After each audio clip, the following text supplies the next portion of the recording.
ಕೆಇ ಅವರು caution deposit ಅಷ್ಟೇ ಅಲ್ಲದೆ ಎಲ್ಲ ಒಂದು ಕೋರ್ಸಸ್ಗಳ ಒಂದು ಇಂಪಾರ್ಟೆಂಟ್ ಮಾಹಿತಿಯನ್ನು ಈ ಒಂದು ನೋಟಿಫಿಕೇಷನಲ್ಲಿ ಬಿಟ್ಟಿದ್ದಾರೆ. ಈ ನೋಟಿಫಿಕೇಷನಲ್ಲಿ ಏನೇನಿದೆ ಎಂಬುದನ್ನು ಈ ಒಂದು ವಿಡಿಯೋದಲ್ಲಿ ಪೂರ್ತಿಯಾಗಿ ಡಿಸ್ಕಸ್ ಮಾಡೋಣ. ಇದರಲ್ಲಿ ಮುಖ್ಯವಾಗಿ ಫಸ್ಟ್ ರೌಂಡ್ ರಿಯಲ್ ಅಲಾಟ್ಮೆಂಟ್ ರಿಸಲ್ಟ್ನ ಬಗ್ಗೆ ಬಿಟ್ಟಿದ್ದಾರೆ. ಅದಷ್ಟಲ್ಲದೆ instruction to the candidates who have not allotted any seat, ಯಾರಿಗೆ ಈ ಒಂದು ರೌಂಡಲ್ಲಿ ಸೀಟ್ ಸಿಕ್ಕಿಲ್ವೋ ಅಂತಹ ವಿದ್ಯಾರ್ಥಿಗಳಿಗೆ ಈ ಒಂದು ಮಾಹಿತಿಯನ್ನು ಕೊಡಲಾಗಿದೆ. ಯಾರಿಗೆ ಈಗ ಸೀಟ್ ಸಿಕ್ಕಿಲ್ವೋ ಅಂಥವರು ಯಾವುದೇ ಒಂದು ಚಾಯ್ಸ್ ಎಂಟ್ರಿಯನ್ನು ಮಾಡುವಂತಹ ಅವಶ್ಯಕತೆ ಇಲ್ಲ. ಈಗ ನಿಮಗೆ MBBS BDS ಯಾವುದೇ ಒಂದು ಕೋರ್ಸಲ್ಲಿ ಸೀಟ್ ಸಿಕ್ಕಿಲ್ಲ ಅಂತ ಅಂದ್ಕೊಳ್ಳಿ. ಅಂತಹ ಟೈಮಲ್ಲಿ ನೀವು ಯಾವುದೇ ಚಾಯ್ಸ್ ಎಂಟ್ರಿಯನ್ನು ಮಾಡುವಂತಹ ಅವಶ್ಯಕತೆ ಇರೋದಿಲ್ಲ.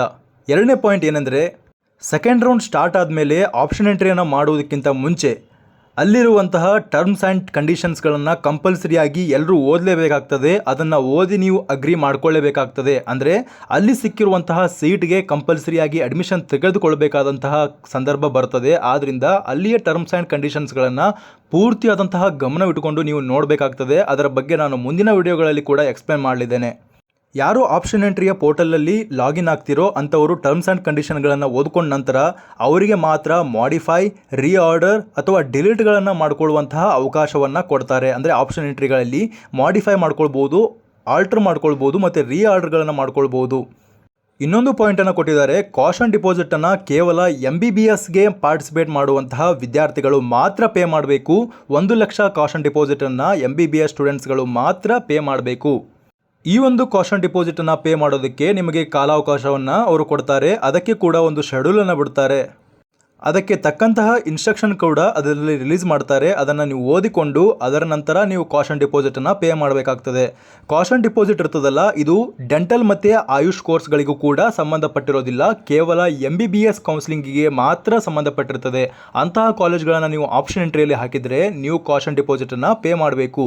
ಅಕಸ್ಮಾತ್ ನೀವು ಕಾಷನ್ ಡಿಪಾಸಿಟ್ ಪೇ ಮಾಡ್ದೇ MBBS ಕಾಲೇಜ್ಗಳನ್ನು ಆಪ್ಷನ್ ಎಂಟ್ರಿಯಲ್ಲಿ ಹಾಕಿದರೆ ಅಂತಹ ಕಾಲೇಜ್ಗಳ ಅಲಾಟ್ಮೆಂಟ್ ಪ್ರಕ್ರಿಯೆ ನಡೆಯೋದಿಲ್ಲ. ನಿಮ್ಮ ಒಂದು ರ್ಯಾಂಕ್ಗೆ ಅಂದರೆ ನಿಮಗೆ ಆ ಕಾಲೇಜ್ಗಳು ಅಲಾಟ್ ಆಗೋದಿಲ್ಲ.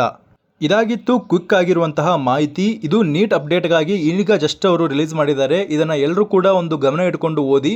ಅದಾದಮೇಲೆ ನೀವು ಕಾಷನ್ ಡಿಪಾಸಿಟನ್ನು MBBS ಸ್ಟೂಡೆಂಟ್ಸ್ಗಳು ಮಾತ್ರ ಪೇ ಮಾಡೋದ್ರಿಂದ MBBS ಪಾರ್ಟಿಸಿಪೇಟ್ ಮಾಡುವಂಥವರು ಮಾತ್ರ ಪೇ ಮಾಡಬೇಕು ಎಂಬುದನ್ನು ಈ ಒಂದು ನೋಟಿಫಿಕೇಶನ್ ಮೂಲಕ ಅವರು ಹೇಳಿದ್ದಾರೆ. ಬಹಳಷ್ಟು ವಿದ್ಯಾರ್ಥಿಗಳು ಇದೇ ಒಂದು ಡೌಟನ್ನು ಕೇಳ್ತಿದ್ದಾರೆ, ನಾನು ಆಯುಷ್ ಪಾರ್ಟಿಸಿಪೇಟ್ ಮಾಡ್ತೇನೆ, ಡೆಂಟಲ್ ಪಾರ್ಟಿಸಿಪೇಟ್ ಮಾಡ್ತೇನೆ, ನಾವು ಕೂಡ ಕಾಷನ್ ಡಿಪಾಸಿಟ್ ಪೇ ಮಾಡಬೇಕಾ ಅಂತ ಕೇಳ್ತಾರೆ.